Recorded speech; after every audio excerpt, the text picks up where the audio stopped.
Hi guys, welcome back. Today I have a very special guest, Dr. Saliha Afridi, founder and managing director of Lighthouse Arabia, one of the best clinics in the Middle East for everything mental health, depression, just therapist, psychology, and just improving yourself, right? Yes. Today we're going to focus on a very important topic that you love, all about growth. Yes. So let's get started.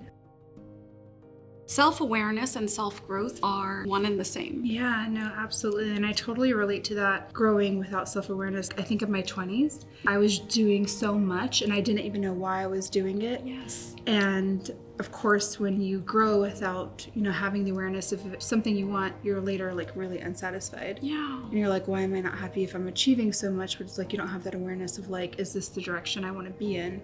I think it's so important for us to make that time and space for ourselves and build that relationship with ourselves so we actually hear our own voice. Before there were tribal messages we were getting, family messages we were getting, societal pressures we were experiencing. But now with social media and technology, that's just been super amplified and our voice has gotten dimmer and dimmer unless we make an intention to actually sit with ourselves. So you could grow your personal direction, I would say, which is a very different thing than just achieving according to world's expectations. Absolutely. Is there anything that you recommend for people to do to have like really strong self-awareness? Oh, for sure. I mean, this is something I could speak about all day long, actually. And I would say that think about yourself as a person inside of you. Okay, and there's all these masks that we have to wear and personas that we have to show up with. And those are good and those are important. So I'm not discounting the importance of having those personas, but also there's another part that you need to be connecting with, which is a relationship with your inner being, your soul, your spirit, whatever you want to call it. And if you were to build a relationship, let's just say me and you want to build a relationship, we would need to spend time with each other. We would want to be curious about each other. We would want to make space for each other. It's not this kind of hurried, tell me what you want, Mona. Yeah, sure. Okay, whatever. It's none of that. It actually is, I'm putting the world aside and I'm here with you and I want to be with you. I want to listen to you. I want to be curious about you. That's how we need to be ourselves. And I don't think a lot of people be that way with themselves. They journal because it's a thing to do, but they're not actually being with themselves. They're doing with themselves, but they're not necessarily being with themselves. So just, even on the way over here, I was sitting in the car and I was just looking out the window in the back of the car, looking out the window. And I wasn't on the phone and I wasn't like trying to be efficient and, reading my notes for this interview or answering emails. It was just be with yourself, check in with yourself. Sal, where are you at right now? How are you feeling? Just like if my daughter was to be in the car with me, I would be asking her these questions. We don't do that enough. That being with ourselves. That's one thing that I would say. But another thing that I would say is also just about creating some space and stillness throughout your days. So you're not running from one meeting to the next meeting to the next meeting, having done 3 things at the same time.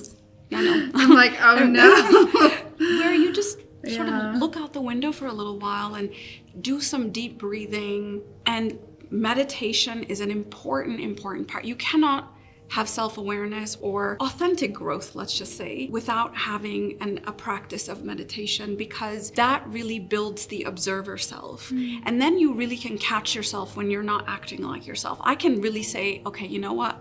I lost myself there. I was completely like, my lid was flipped. I was not myself because I have a pretty strong observer self that I have developed. So meditation would be just another practice that is no longer a nice to have. It's like a must have.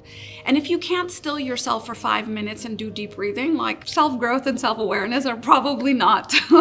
Those are probably too far out. Just stopping and doing some of that work in the beginning is probably the biggest feat you're gonna have to conquer. I love that. And like even you just saying that, like I was picturing myself having a conversation with myself, making space for me and my inner me. And like I felt like the tension like go away from my shoulders because it was just like relaxing a little bit. And I was like, why am I like doing everything you're saying you shouldn't do, like running back to back? Can't remember the last time I've been in a car and didn't go on my phone trying to multitask and like be efficient. So it's just like hearing you say how you're like doing things like kind of like with space for yourself is just like, even that is relaxing a little bit. But it also gives me anxiety at the same time. Is that weird? I'm like, what do you think the anxiety is about? I don't know. I have no idea. I think it's because the world is moving so fast. So when I stop and just say I'm going to be with me, of course I feel anxious because there's could be like 1,000 things that I could be doing right now, but I'm not going to do those things because it's just 3 minutes. Right. So it's just 5 minutes. Be with yourself. Because when you take those 5 minutes for yourself, Mona, you're going to come back to whatever it is that you're doing with just a whole lot more of you.